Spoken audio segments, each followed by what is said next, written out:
یہ زندگی کا ذائقہ کیسے ہم چکھ سکتے ہیں؟ آئیں گلستان رومی میں چلتے ہیں۔ بسم اللہ الرحمن الرحیم۔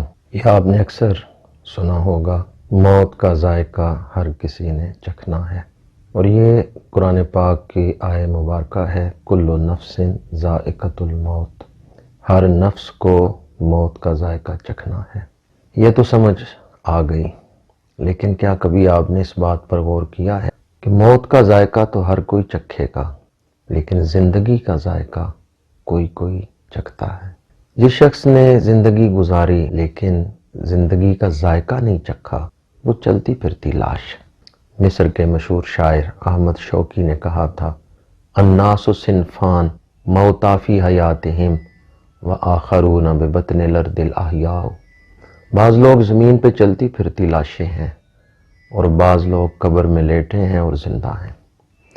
جس نے زندگی کا ذائقہ چکھ لیا، جس کا دل زندہ ہو گیا، جس نے زندگی کی لذت کو پا لیا، وہ ایسا زندہ ہوا کہ اب موت آئے گی تو بس جہان بدلا ہے، ورنہ وہ زندہ ہے۔ یہ زندگی کا ذائقہ کیسے ہم چکھ سکتے ہیں؟ آئیں گلستان رومی میں چلتے ہیں۔ مولانا روم رحمۃ اللہ تعالی علیہ، انہوں نے قرآن و حدیث کا ترجمہ اپنی زبان میں کیا ہے، اور اخلاقی تربیت میں وہ ایک امام کی حیثیت رکھتے ہیں۔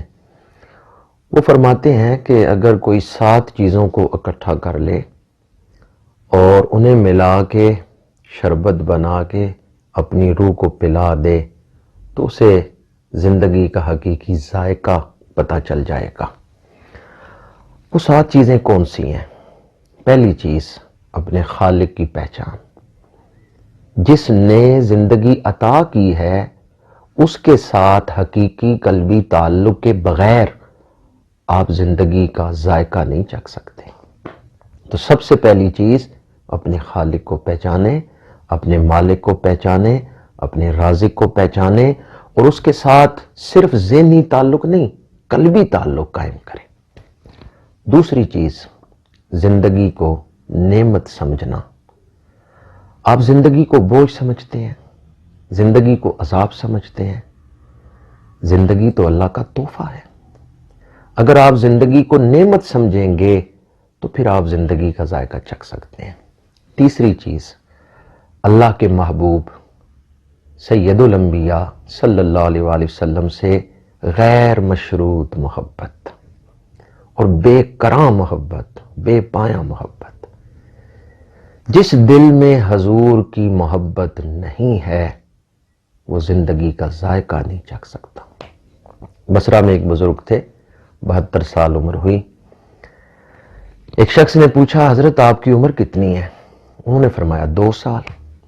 سائل نے حیران ہو کے کہا، بال تو آپ کے سفید ہیں اور آپ کہتے ہیں میری 2 سال عمر ہے۔ انہوں نے فرمایا 70 سال غفلت میں گزرے۔ 2 سال پہلے سرکار مدینہ صلی اللہ علیہ وآلہ وسلم کی زیارت ہوئی۔ اب جو زندگی گزر رہی ہے وہ سرکار کی محبت کی سرشاری میں گزر رہی ہے، تو میں زندگی اسی کو شمار کرتا ہوں جو حضور کی محبت میں گزری ہے۔ زندگی وہی ہے جو حضور کی محبت میں گزرے۔ اوقات ہمابود کے بایار بسر شد۔ میں تبلیغی روحانی دورے پہ ناروے گیا، وہاں ایک دوست نے میری دعوت کی، تو جس بلڈنگ میں ان کا فلیٹ تھا، 5ویں 6ٹی منزل پہ ان کا فلیٹ تھا، انہوں نے مجھے بتایا کہ میرے فلیٹ کے نیچے جو فلیٹ ہے اس میں ایک نو مسلم خاتون رہتی ہے۔ تو میں نے اس سے پوچھا، 1 سال ہو گیا اس کو اسلام قبول کیے ہوئے۔ وہ میرے میزبان دوست کہنے لگے کہ میں نے اس نو مسلم خاتون سے پوچھا، اسلام قبول کر کے تجھے کیا ملا ہے؟ اس نے کہا، اسلام قبول کر کے مجھے زندگی ملی ہے۔ میں نے کہا، کیا پہلے تجھے زندگی حاصل نہیں تھی؟ اس نے کہا، زندہ تو میں پہلے بھی تھی، پر بس جانوروں کی طرح ہی زندگی گزار رہی تھی، کھانا پینا سونا۔ جب سے میں نے کلمہ پڑھا ہے، اسلام قبول کیا ہے، قرآن پڑھا ہے اور سیرت رسول عربی کو پڑھا ہے، تو پتہ چلا ہے کہ میں اب پیدا ہوئی ہوں، اب میں انسانوں والی زندگی گزار رہی ہوں۔ تو حقیقت یہ ہے کہ زندگی حضور کی محبت میں ہے۔ 3 چیزیں میں نے آپ کے سامنے بیان کی۔ چوتھی چیز، زندگی کا ذائقہ چکھنے کے لیے درگزر کرنا، معاف کرنا، اپنے سینے میں وسعت رکھنا۔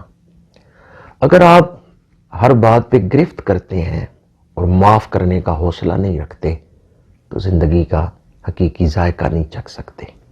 دوسروں کو معاف کرنا سیکھیں اور انسانوں سے محبت کریں، والدین سے محبت، اولاد سے محبت، بہن بھائیوں سے محبت۔ آپ محبت بانٹنے والے بن جائیں تو آپ کو زندگی کا حقیقی لطف آئے گا۔ اور معاف کرنا سیکھیں۔ جیسے آپ اپنی ہزارہ خامیوں کے باوجود اپنے اوپر ناراض نہیں ہوتے تو دوسروں پر کیوں ناراض ہوتے ہیں؟ جہاں تک ممکن ہو آپ دوسروں کو درگزر کرنا سیکھیں۔ 5ویں چیز زندگی کا ذائقہ چکھنے کے لیے جو بڑی اہم ہے، علم حاصل کرنا۔ کوئی جاہل زندگی کا حقیقی ذائقہ نہیں چکھ سکتا۔ قرآن کی پہلی آیت یہ ہے، اقرأ بسم ربک الذی خلق۔ قرآن میں نماز پڑھنے، روزہ رکھنے، حج کرنے، زکوٰۃ دینے کا حکم بعد میں آیا ہے، پہلا حکم پڑھنے کا آیا ہے۔ عالم اور جاہل برابر نہیں ہو سکتے، یہ قرآن کا فیصلہ ہے۔ تو علم ذہن کو روشن کرتا ہے، علم بصیرت دیتا ہے، علم آپ کو ایک الگ سے جہان میں لے جاتا ہے۔ تو زندگی کا حقیقی ذائقہ چکھنے کے لیے علم ضروری ہے۔ 6ٹھی چیز، 6ویں چیز جس سے آپ زندگی کی حقیقت سے آشنا ہو سکتے ہیں، وہ غیر ضروری بوجھ جو آپ نے اٹھائے ہوئے ہیں انہیں اتار دیں۔ حد سے زیادہ موت کا ڈر، غربت کا ڈر، سٹیٹس کا ڈر، یہ وہ چیزیں ہیں جنہوں نے ہمارے زندگی کو بوجھ بنا دیا ہے۔ ٹھیک ہے، موت سے ڈرنا چاہیے، لیکن اس حوالے سے نہیں کہ میں مروں نہ، ہائے مجھے موت آنی ہے، نہیں، موت تو آئے گی۔ ڈر رکھیں کہ موت کے بعد کون سے معاملات ہیں، پھر آپ کی زندگی آسان ہو جائے گی۔ تو جو غیر ضروری بوجھ آپ نے اٹھا رکھے ہیں آپ ان کو اتار دیں۔ درخت کی شاخ ایک حد تک ہی وزن اٹھا سکتی ہے، اگر اس پہ زیادہ وزن ڈال دیں تو شاخ ٹوٹ جاتی ہے۔ اسی طرح انسانی ذہن ایک حد تک ہی وزن اٹھا سکتا ہے، اگر انسانی ذہن پہ آپ بہت زیادہ بوجھ ڈال دیں تو ذہن معوف ہو جاتا ہے، زندگی بے معنی سی نظر آتی ہے۔ آپ سٹرگل کریں، کوشش کریں، محنت کریں، لیکن نتیجہ اپنے رب پہ چھوڑ دیں۔ غیر ضروری بوجھ اٹھا کر نہ چلیں۔ اس دنیا میں آپ ہی نہیں، اللہ بھی ہے، بلکہ حقیقت یہ ہے کہ اللہ ہی ہے، اس کا ہی امر چلتا ہے، تمام امور اسی کی بارگاہ میں پیش ہوتے ہیں۔ تو 6ٹھی چیز جو میں عرض کر رہا ہوں کہ انسان ایک حد تک ہی قدم اٹھا سکتا ہے یا محنت کر سکتا ہے، اگر آپ اس حد سے واقف ہیں تو پھر آپ زندگی کی حقیقی لذت پا سکتے ہیں۔ 7ویں چیز، سفر کرنا۔ قرآن پاک میں اللہ کریم نے کئی مقامات پر فرمایا ہے کہ زمین کی سیر کرو۔ اس سیر سے آپ کو انعام یافتہ بندوں کا انجام بھی پتہ چلے گا اور گمراہوں کا جو انجام ہوا وہ بھی نظر آئے گا۔ لاہور میں حضرت داتا گنج بخش علی حجویری رحمۃ اللہ تعالی علیہ کا مزار مبارک بھی ہے۔ لاہور میں بادشاہوں کا قلعہ بھی ہے، اور آپ جا کے دیکھ لیں، فقیر کا ڈیرہ آج بھی آباد ہے، وہاں قرآن پڑھا جا رہا ہے، وہاں نمازیں پڑھی جا رہی ہیں، اللہ کا ذکر ہو رہا ہے۔ اور آپ قلعے میں جا کے دیکھیں، لاہور کا بادشاہی قلعہ، جن راہداریوں میں شہزادے چلتے تھے وہ راہداریاں تو ہیں، پر شہزادے آج کہاں ہیں؟ حضور حیدر کرار شیر خدا کرم اللہ وجہ الکریم، آپ کے جو ملفوظات ہیں ان میں یہ ایک ملفوظ مبارک ہے کہ کھنڈرات کو جا کے دیکھو، مکانوں نے لوگوں کو دھوکے میں ڈالے رکھا اور زندگی کے حقیقی رخ کی طرف انہوں نے توجہ نہ کی، آج وہ لوگ کہاں ہیں؟ تو سفر کرنے سے بھی انسان کا باطن روشن ہوتا ہے۔ اس وقت پوری دنیا میں خطرناک حالات چل رہے ہیں، لاک ڈاؤن کے حالات چل رہے ہیں، گھروں سے نکلنا مشکل ہے، لیکن آئے نیت کریں، جب ہم اس مشکل ترین دور سے نکلیں گے تو انشاءاللہ ہم عمرہ کرنے کے لیے حاضر ہوں گے، یا اللہ توفیق دے تو ہم حج کرنے کے لیے جائیں گے، مکہ شریف جائیں، بیت اللہ شریف کی زیارت کریں، مردہ دل زندہ ہو جاتا ہے۔ یہ وہ شہر ہے جہاں جلیل القدر انبیاء نے قدم لگائے ہیں۔ یہ سفر آپ کو زندگی کی حقیقت سے آشنا کرے گا۔ بے آب ہو گیا سرزمین، حضرت ابراہیم نے دعا مانگی، آج وہ کیسے آباد ہے۔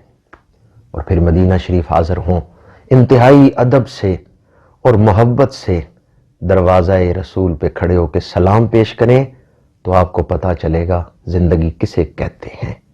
وہ کسی نے کیا خوب کہا تھا، مجھ گناہگار سا انسان مدینے میں رہے، بن کے سرکار کا دربان مدینے میں رہے، یاد آتی ہے مجھے اہل مدینہ کی یہ بات، زندہ رہنا ہو تو انسان مدینے میں رہے۔ سفر انسان کو زندگی سے آشنا کرتا ہے اور کئی راز کھول دیتا ہے، اور پھر سفر ہو حرمین شریفین کا، سفر ہو مدینہ منورہ کا، وہ تو ہر قدم پہ ہی اللہ کے قرب کا باعث ہے۔ آئیں آج دعا کرتے ہیں، یہ 7 چیزیں جو میں نے آپ کے سامنے بیان کی، اللہ ہمیں یہ 7 عطا فرمائے اور ان کے ساتھ ہم اپنی زندگی بسر کریں، اور حضور کی بارگاہ میں اس مشکل ترین دور میں آئیں استغاثہ کریں۔ رت لنگ گئی پھر بہار آندی، اجے چٹھیاں مدینیوں آئیاں نہیں، نت ہجر دے بھانبڑ بلدے نے، وصلاں دیاں بدلیاں چھائیاں نہیں۔